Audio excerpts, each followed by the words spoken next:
If there is a quarrel between men and they approach the tribunal and the judges judge them and they acquit the innocent one and condemn the guilty one, it shall be if the guilty one has incurred the penalty of lashes that the judge shall make him lean over and flog him in front of him, commensurate with his crime in number. He shall flog him with 40 lashes, he shall not exceed, lest he give him a much more severe flogging than these 40 lashes. And your brother will be degraded before your eyes. You shall not muzzle an ox when it is threshing the grain.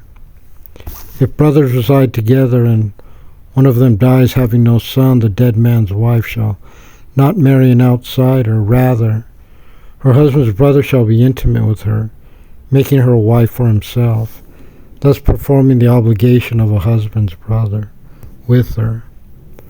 And it will be that the eldest brother who performs the levirate marriage, if she can bear, will succeed in the name of his deceased brother, so that the deceased brother's name shall not be obliterated from Israel. But if the man does not wish to take his brother's wife, the brother's wife shall go up to the gate to the elders and say, my husband's brother has refused to perpetuate his brother's name in Israel. He does not wish to perform the obligation of a husband's brother with me. And the elders of his city shall call him and speak to him. He shall stand up and say, I do not wish to take her. Then his brother's wife shall approach him before the eyes of the elders and remove his shoe from his foot.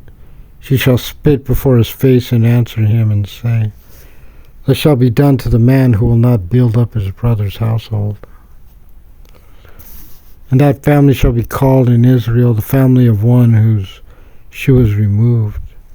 If two men, a man and his brother, are fighting together, and the wife of one of them approaches to rescue her husband from his assailant, she stretches forth her hand and grabs hold of his private parts.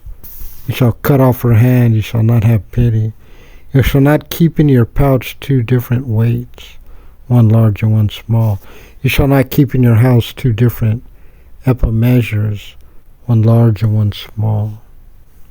Rather, you shall have a full and honest weight, and a full and honest ephah measure, in order that your days will be prolonged on the land which the Lord your God gives you. For whoever does these things, whoever perpetuates such injustice, is an abomination to the Lord your God.